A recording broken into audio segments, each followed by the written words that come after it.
함께 은혜 받을 하나님 말씀 같이 보도록 하겠습니다. 창세기 22장 1절에서 19절까지의 말씀 제가 봉독해 드립니다. 그 일 후에 하나님이 아브라함을 시험하시려고 그를 부르시되 아브라함아 하시니 그가 이르되 내가 여기 있나이다. 여호와께서 이르시되 내 아들 내 사랑하는 독자 이삭을 데리고 모리아 땅으로 가서 내가 내게 일러준 한 산 거기서 그를 번제로 드리라. 아브라함이 아침에 일찍이 일어나 나귀의 안장을 지우고 두 종과 그의 아들 이삭을 데리고 번제에 쓸 나무를 쪼개어 가지고 떠나 하나님이 자기에게 일러주신 곳으로 가더니 제3일에 아브라함이 눈을 들어 그곳을 멀리 바라본지라. 이에 아브라함이 종들에게 이르되 너희는 나귀와 함께 여기서 기다리라. 내가 아이와 함께 저기 가서 예배하고 우리가 너희에게로 돌아오리라 하고 아브라함이 이에 번제나무를 가져다가 그의 아들 이삭에게 지우고 자기는 불과 칼을 손에 들고 두 사람이 동행하더니 이삭이 그 아버지 아브라함에게 말하여 이르되 내 아버지 하니 그가 이르되 내 아들아 내가 여기 있노라. 이삭이 이르되 불가나무는 있거니와 번제할 어린 양은 어디 있나이까. 아브라함이 이르되 내 아들아 번제할 어린 양은 하나님이 자기를 위하여 친히 준비하시리라 하고 두 사람이 함께 나아가서 하나님이 그에게 일러주신 곳에 이른지라. 이에 아브라함이 그곳에 제단을 쌓고 나무를 버려놓고 그의 아들 이삭을 결박하여 제단 나무 위에 놓고 손을 내밀어 칼을 잡고 그 아들을 잡으려 하니 여호와의 사자가 하늘에서부터 그를 불러 이르시되 아브라함아 아브라함아 하시는지라. 아브라함이 이르되 내가 여기 있나이다 하매 사자가 이르시되 그 아이에게 내 손을 대지 말라. 그에게 아무 일도 하지 말라. 내가 내 아들 내 독자까지도 내게 아끼지 아니하였으니 이제야 내가 하나님을 경외하는 줄을 아노라. 아브라함이 눈을 들어 살펴본 중 한 순양이 뒤에 있는데 뿔이 숯불에 걸려 있는지라. 아브라함이 가서 그 순양을 가져다가 아들을 대신하여 번제로 드렸더라. 아브라함이 그 땅 이름을 여호와 이레라 하였으므로 오늘날까지 사람들이 이르기를 여호와의 산에서 준비되리라 하더라. 여호와의 사자가 하늘에서부터 두 번째 아브라함을 불러 이르되 여호와께서 이르시길 내가 나를 가리켜 맹세하노니 내가 이같이 행하여 내 아들 내 독자도 아끼지 아니하였은즉 내가 내게 큰 복을 주고 내 씨가 크게 번성하여 하늘의 별과 같고 바닷가의 모래와 같게 하리니 내 씨가 그 대적의 성문을 차지하리라. 또 내 씨로 말미암아 천하 만민이 복을 받으리니 이는 내가 나의 말을 준행하였음이니라 하셨다 하니라. 이에 아브라함이 그의 종들에게로 돌아가서 함께 떠나 부엘세바에 이르러 거기 거주하였더라. 아멘. 여러분, 창세기 22장 우리가 너무나도 잘 아는 본문이고 또 설교도 많이 들어보셨으리라고 생각합니다. 이 22장까지 오기까지 어떤 일들이 있었습니까? 너무나 많은 일들이 벌어졌죠. 75세에 아브라함을 갈대의 우르에서 불러내서 우상 숭배하던 그를 언약의 땅인 이 가나안 땅으로 인도하시고, 그죠? 얼마나 많은 그 시련을 통과하고 또 어려움과 고난을 넘어섰습니까? 근데 끊임없이 하나님은 계속 그를 참아 기다리시고 은혜와 사랑을 베풀어 줬지만 이삭은 그 순간순간 불순종, 실수의 죄를 통해서 하나님의 뜻을 어긋나는 모습을 많이 보여줬습니다. 그럼에도 하나님은 마침내 그를 언약대로 100세의 아들 이삭을 얻게 해주셔서 진짜 웃는 웃음을 그 가정에 허락하셨습니다. 하나님의 은혜가 임한 그 가정에 웃음이 있어서 이제 사실 사는 낙이 이삭 보는 그런 낙이라고 말할 수 있을 정도로 세월이 좀 지났어요. 근데 정말 이삭 아니면 안 되는 그때 하나님께서 이삭을 또 아브라함을 불러서 이제 믿음의 시험을 하는 장면이 우리가 살펴볼 본문에 기록되어 있습니다. 상상하기도 힘든 시험이고 감당할 수 없는 전혀 이 약속을 지킨다는 것은 불가능한 그런 시험을 아브라함이 믿음으로 통과합니다. 그리고 마침내 그 모리아의 산에서의 그 순종을 통해서 장차 올 예수 그리스도까지 예표적으로 보여주고 그 예수를 통해서 또 택함 받은 모든 사람들이 구원 얻는 천하 만민이 복을 얻는 역사를 오늘 본문에서 우리가 살펴보게 됩니다. 오늘 본문은 우리 포도원 가족들에게 하나님을 분명히 우리가 만났어요. 그래서 예수를 만나서 구원받고 믿음을 가졌는데 문제는 우리가 이런 온전한 믿음을 이렇게 나타내는 자리로 우리가 부름을 받고 있고 또 우리의 삶의 자리에서 날마다 우리를 하나님께서 세우셔서 우리를 테스트하고 계시다는 사실을 우리가 생각해 봐야 한다는 것입니다. 그래서 말로만 우리가 믿는다고 하지 말고 말씀대로 순종해서 행함으로 우리의 믿음이 온전함을 보이고 또 우리 믿음이 진짜임을 보여서 우리 안에 있는 예수가 좀 드러나서 그 예수를 통해서 내 가족들에게, 우리 이웃들에게, 우리가 사는 세상에 이 예수를 통한 구원, 예수를 통한 복이 흘러넘치게 하는 그런 믿음의 사람들이 되었으면 좋겠다 하는 마음을 오늘 본문을 통해서 우리에게 도전하고 있습니다. 우리 모두가 아브라함이 믿음의 조상을 그 길을 걸어갔다면 우리도 그렇게 인도하심을 믿고 또 이 믿음의 조상처럼 온전한 믿음을 보여주는 저와 여러분 다 될 수 있기를 간절히 소망합니다. 세 가지로 살펴보겠습니다. 먼저 1절, 2절에 보면 그 일 후에 하나님이 아브라함을 시험하시고 그를 부르시되 아브라함아 하시니 그가 이르되 내가 여기 있나이다. 여호와께서 내야 될 내 사랑하는 독자 이삭을 데리고 모리아 땅으로 가서 내가 내게 일러주는 한 산 거기서 그를 번제로 드리라. 아브라함이 내리신 시험입니다. 근데 여기서 이 시험은 분명히 아브라함을 곤란하게 하려고 하는 시험이 아닙니다. 그렇죠? 그렇게 하는 시험이 아니에요. 하나님 그러실 리가 없잖아요. 아브라함 믿음을 견고하게 해주시기 위한 시험입니다.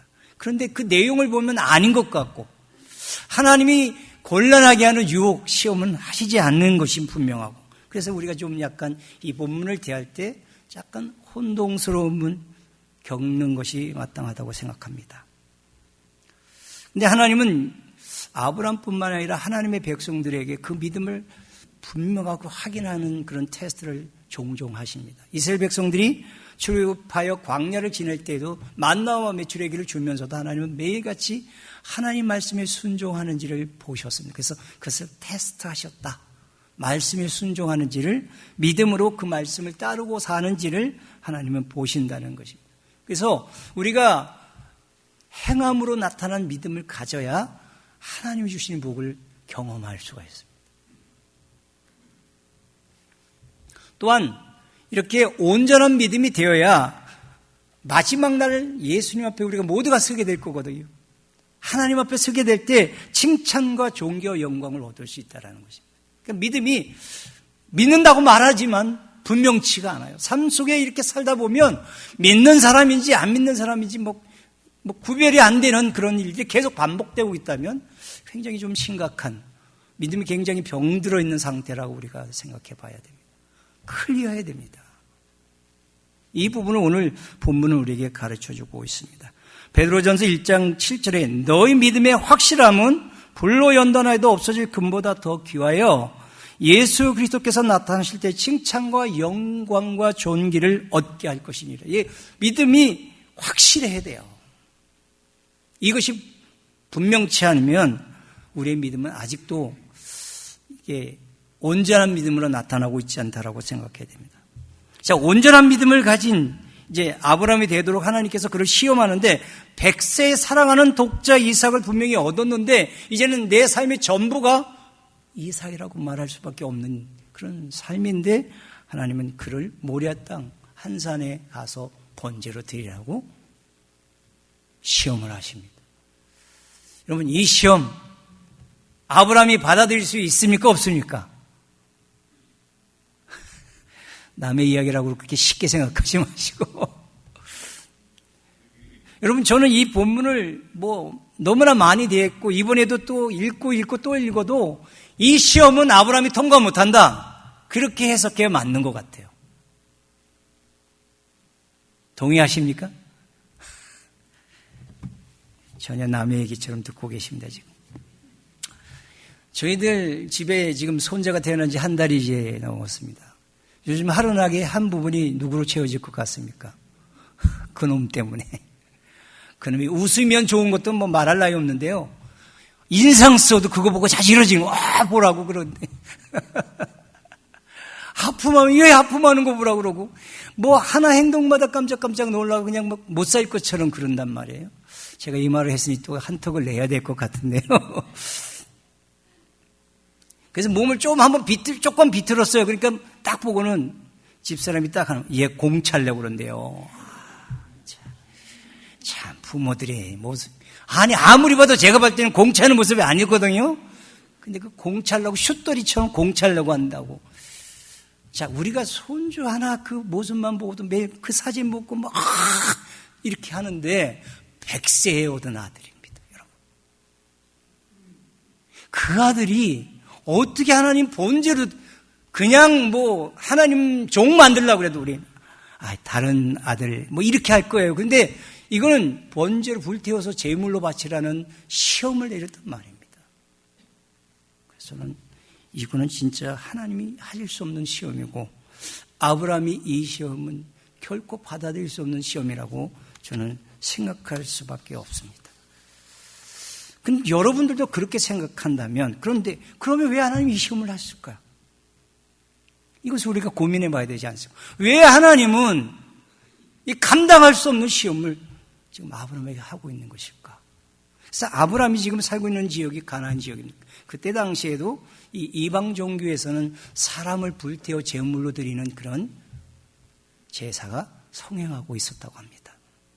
아브라함이 가나안 땅에 정착해 보니까 종교심을 가진 실제 신도 아닌데 자기네들이 복을 받기 위해서 그 복을 극대화시키기 위해서는 살아있는 사람을 번제로 바쳐서 불로 태워서 드려서 그런 제사를 드리고 있었단 말입니다.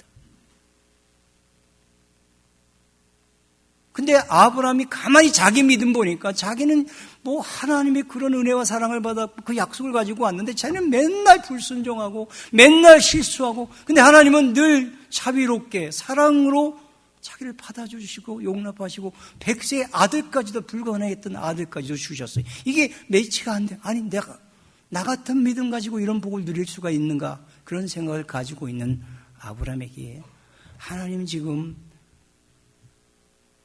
무언가를 말씀하시기 위한 것입니다. 아브라함을 시험해서 그 이삭을 번제로 불태워 드리기를 원하시는 마음이 있는 게 아니라 사실은 하나님이 지금 이 땅에 있는 그 우상을 섬기는 종교를 믿는 사람들이 사람을 불태워 죽이는 이런 끔찍한 죄를 저지르는 이 신들과 하나님이 다른 누구인가를 가르치기 위해서 이 시험을 하고 있음을 생각해 봐야 한다는 거죠. 하나님을 알려주기 위한 시험이다. 이 부분을 우리가 생각해야 이 아브라함이 주신 이 테스트를 제대로 이해할 수 있는 겁니다. 또 한 가지는 이방신들은 전부 다 받잖아요. 사람들이 제사로 번제로 드리는 모든 것들을 신이 받는데 하나님은 지금 이 아브라함을 테스트하는 이 시험에서 하나님이 장차 말도 안 되는 이 일을 하나님이 하실 것을 좀 이 모리에 산에 이 이삭을 번제드리는 이 제사 속에 담고 있다는 것입니다. 굉장히 하나님이 깊은 의도를 가지고 시험을 하고 있다는 것입니다.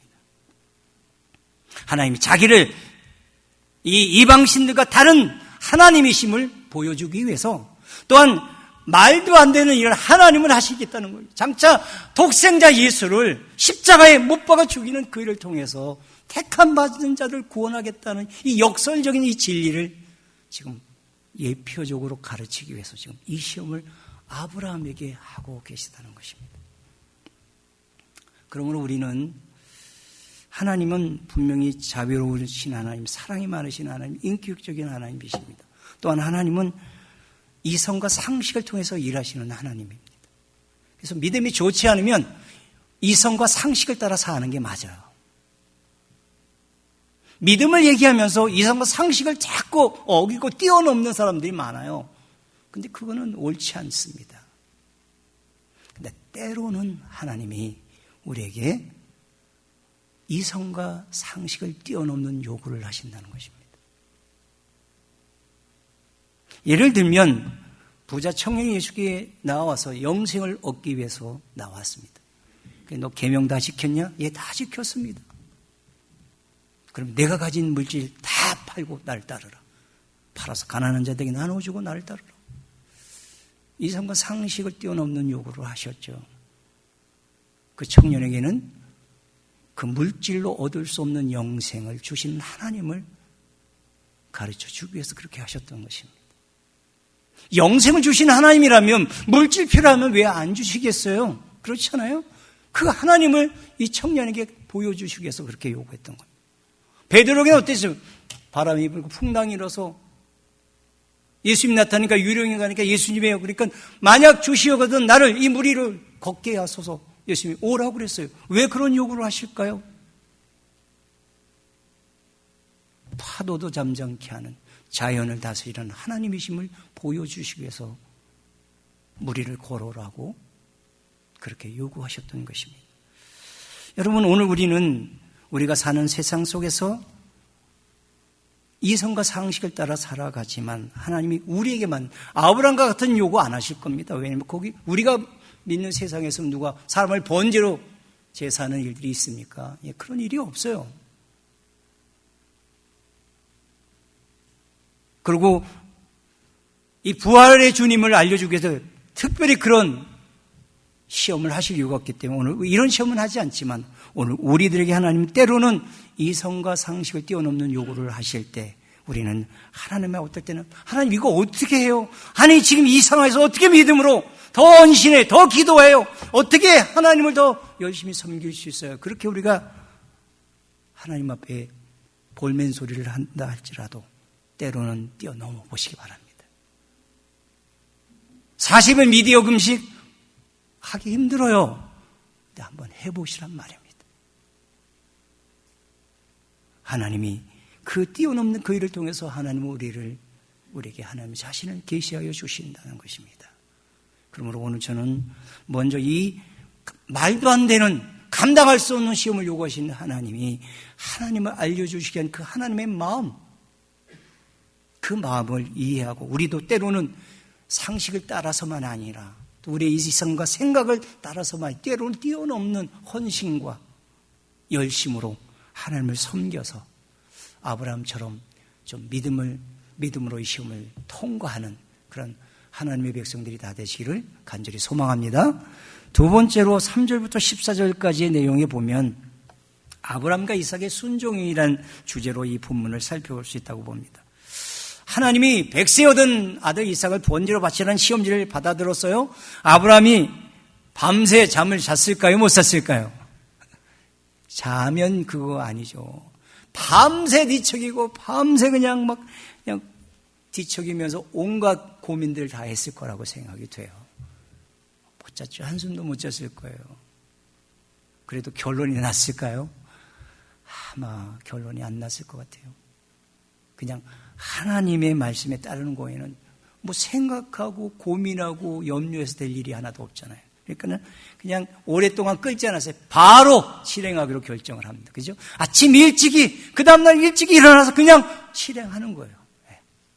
조그만한 틈도 주지 않고 그냥 바로 시행을 합니다.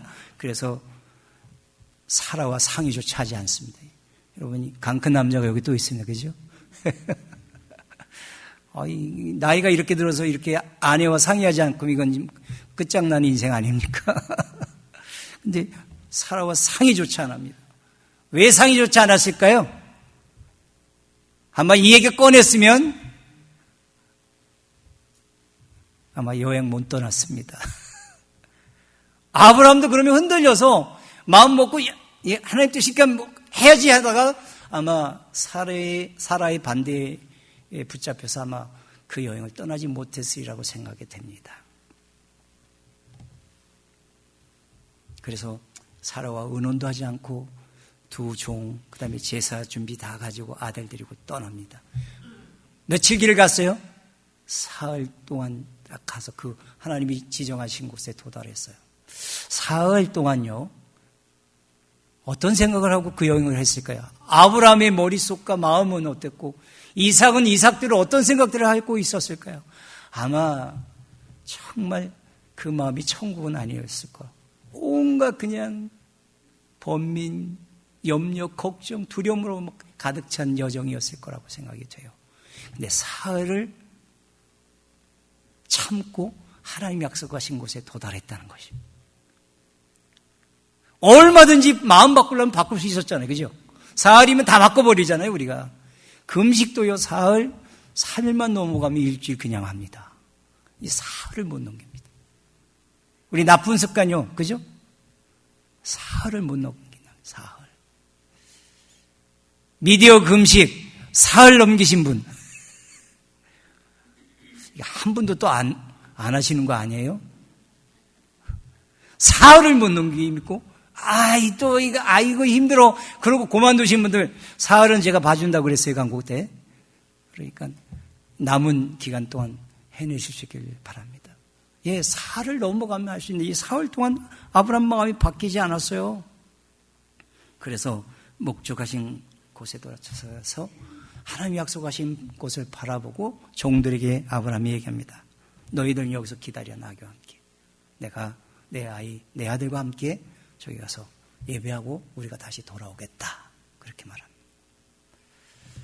여기서 그래놓고는 지금 5절에 보면 이삭을 아이라고 했는데 거기다가 번제에 쓸 나무찜을 지게 합니다. 이런, 우리가 아이라고 하니까 어린아이처럼 볼 수가 있어서 오해할 수 있는데 아이가 아닙니다. 이 단어는 아이, 청년 다 관계없이 쓸 수 있는 단어고 또 부모 입장에서는 어때요? 청년의 나이였음에도 불구하고 아이라고 볼 수 있잖아요. 그죠? 결혼해도 부모의 눈에는 아이예요. 여전히. 그러니까 여러분들 부모님이 아직 살아계시면 아무리 폼 잡고 그래도 애예요, 애. 그렇잖아요. 70세 난 아들도 애라고요. 운전 조심해라.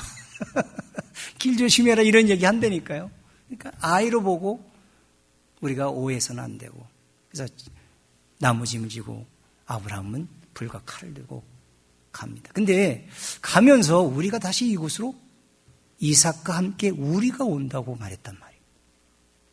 아니 번제라는 거 뻔히 알잖아요. 번제는 불태워서 다 드리는 거면 이삭이 죽는 건데 지금 우리가 다시 돌아온다는 말을 했단 말입니다. 그러면 아브라함 시대에 어떤 이런 부활의 신앙을 가질 수 있겠어요? 불가능하잖아요. 근데 부활 신앙을 지금 가지고 지금 우리가 다시 돌아온다는 말을 하고 있는 아브라함을 우리가 볼 수 있습니다. 히브리서 11장 17절로 19절에서 그래서 이렇게 후에 히브리서 기자는 이렇게 우리한테 기록해 주고 있습니다. 아브라함은 시험을 받을 때 믿음으로 이삭을 드렸으니 그는 약속들을 받은 자로 돼 그 외아들을 드렸느니라. 그에게 이미 말씀하신 내 자손이라 칭할 자는 이삭으로 말미암으리라 하셨으니 그가 하나님이 능히 이삭을 죽은 자 가운데서 다시 살리실 줄로 생각한지라. 비유컨대 그를 죽은 자 가운데서 도로 받은 것이니라. 예, 부활신앙을 가지고 지금 우리가 다시 돌아오겠다는 그 고백을 했다는 것을 우리가 알 수가 있습니다.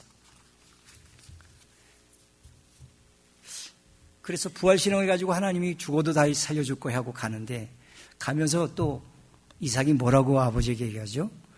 아버지, 불가나무는 있는데 번제할 어린 양은 어디 있나이까?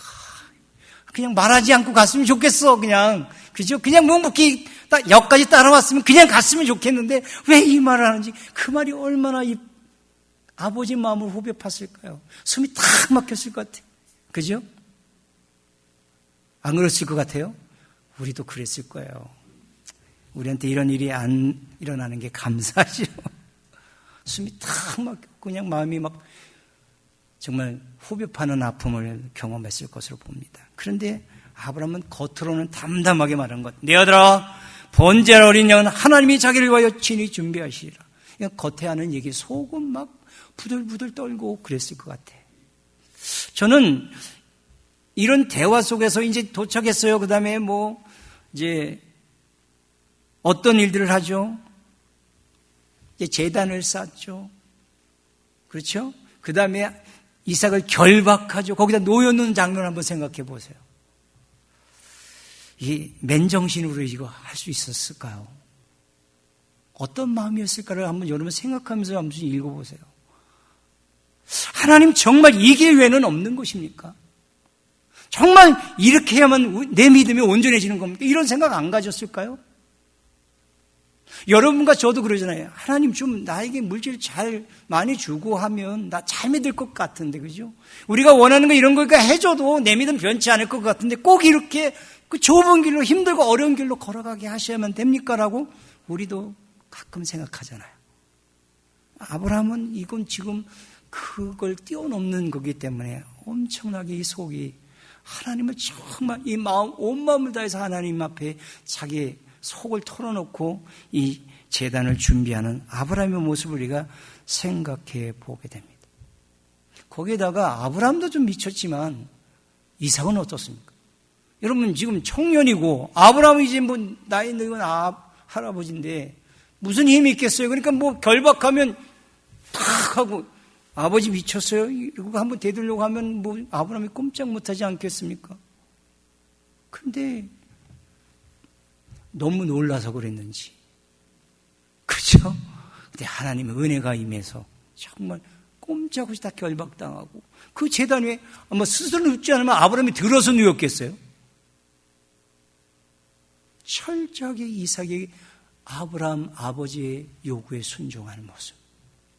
여러분, 이 그림이 왜 이렇게 우리한테 주어지는 것일까요? 십자가 상의 모습을 우리한테 가르쳐 주는 겁니다. 하나님 아버지와 예수님. 예수님이 동의하셨잖아요. 이미 영원한 작전 속에서 십자가의 죽음이 이미 결정되었어요. 물론 그 고통이 너무나 커서 하나님 이 길 아니면 안 되겠습니까? 라고 얘기는 했지만 예수님이 자발적으로 십자가로 걸어가시는 순종을 오늘 이삭의 모습을 통해서 우리에게 보여주고 있는 것입니다.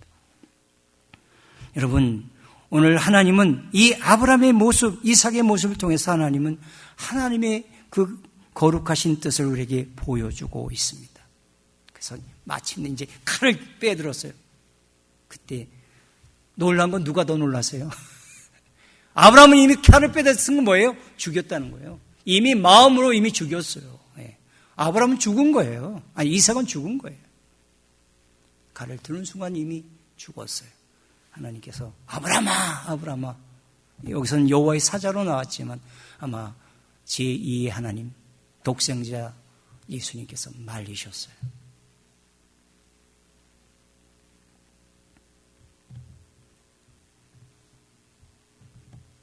그 마지막 순간에 하나님이 그의 칼을 멈추게 하고 하나님이 준비하신 수양을 가져다가 제사를 드리게 하고 다시 아브라함은 살아났습니다. 예, 죽은 자를 다시 돌려받은 그 일을 아브라함 통해서 하시게 합니다. 그러면서 하나님은 이 아브라함 믿음이 비로소 온전하게 되었다고 말합니다. 야고보서 2장 21절로 22절에 성경은 우리에게 이렇게 말합니다. 우리 조상 아브라함이 그 아들 이삭을 제단에 바칠 때 행함으로 의롭다 하심을 받은 것이 아니냐. 내가 보거니와 믿음이 그와 그의 행함과 함께 일하고 행함으로 그의 믿음이 온전하게 되었느니라. 예.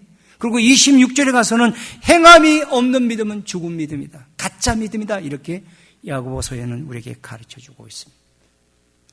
하나님은 이 마지막 믿음의 테스트를 통해서 아브라함 믿음이 그냥 믿음으로 의롭다게 하는 것으로 끝나지 않고 행함으로 온전케 되어지는 그 믿음을 우리에게 보여주기 위해서 이 시험을 또한 행하셨다는 것을 우리에게 가르쳐주고 있다는 것입니다. 저는 오늘 예배하는 우리 포도원 가족들이 오늘날 정말 믿음은 우리 입에서 나오는 말로 끝나지 않는다는 것입니다. 우리 삶의 현장에 끊임없이 우리는 하나님은 우리를 세우십니다. 말씀대로 순종하여 살아서 행동으로 순종하며 살아서 우리 믿음이 온전해지도록 하나님은 요구하고 계신다는 사실을 우리가 기억해야 합니다. 진짜 믿음의 사람이 필요합니다. 믿음으로 행함으로 온전함을 보여주는 그런 믿음의 조상들이 필요합니다. 그래서 그런 온전한 믿음을 가진 사람들에게 오늘 본문 15절부터 19절까지 하나님께서 두 번째 나타나서 아브라함에게 말씀하시죠. 맹세하시고 복을 내리시죠. 똑같은 복 같아요. 계속 아브라함, 이삭, 모세에게 약속했던 약속을 반복하는 것 같은데 이 창세기 22장 15절에서 19절의 약속은 완성된 거예요. 성취된 것을 보여줍니다. 이삭으로 끝나지 않아요. 이삭에서 여기서 분명히 본문에서 강조하는 것은 아브라함의 자손에서 넘어서 내 자손, 내 씨로 귀결되어짐을 보게 됩니다. 여기서 내 자손, 내 씨는 예수 그리스도를 의미합니다.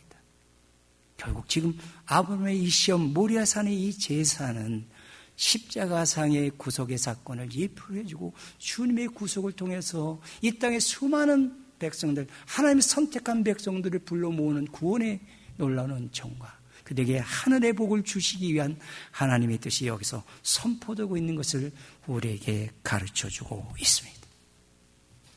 사랑하는 믿음의 가족 여러분, 우리는 하나님의 말씀을 통해서 아브라함을 이렇게 믿음의 조상으로 세워서 그를 통해서 예수 그리스도의 그 앞으로도 많은 세월이 지나서 오실 예수를 통해서 복을 나누어줬던 오늘 우리를 통해서는요. 이미 십자가의 구속은 완성됐잖아요. 그 복을 기다리는 수많은 사람들이 있어요. 그들에게 우리를 통해서 이 복이 흘러가게 하기 위한 하나님 뜻이 여기에 담겨져 있다고 봅니다. 사도행전 3장 25절 26절에 너희는 선지자들의 자손이요 또 하나님이 너희 조상과 더불어 세우신 언약의 자손이라. 예, 선지자들의 자손이요 언약의 자손입니다. 아브라함의 이르시길 땅의 모든 족속이 너의 씨로 말미암아 복을 받으라 하셨으니 하나님이 그 종을 세워 복 주려고 너희에게 먼저 보내사 너희로 하여금 돌이켜 각각 그 악함을 버리게 하셨느니라. 예, 먼저 우리를 구원하셔서 이 복을 흘러가게 하기 위해서. 그리고 이 씨는 누구인지를 갈라디아서 3장 16절에 이렇게 우리에게 가르쳐 줍니다. 이 약속들은 아브라함과 그 자손에게 말씀하신 건데 여럿을 가리켜 그 자손이라 하지 아니하시고 오직 한 사람을 가리켜 내 자손이라 하셨으니 곧 그리스도라. 예수 얘기를 또 하고 있는 겁니다. 사랑하는 믿음의 가족 여러분, 오늘 저는 이 본문을 통한 너무나 잘 아는 이 본문을 통한 메시지를 우리가 마무리하면서 아브라함을 만드신 하나님이 오늘 우리를 만들어가고 계심을 우리가 기억했으면 좋겠다는 것입니다. 우상을 섬기던 그를 불러내서 가나안 땅에 정착하게 하시고 그 수없는 실수와 잘못 불순종을 참아내시고 은혜와 사랑을 덮으셔서 마침내 백세의 아들도 주시고 그 아들을 번제로까지 내어주신 하나님이 누구신지를 이제 알게 하시고 부활신앙까지 심어 넣어주시고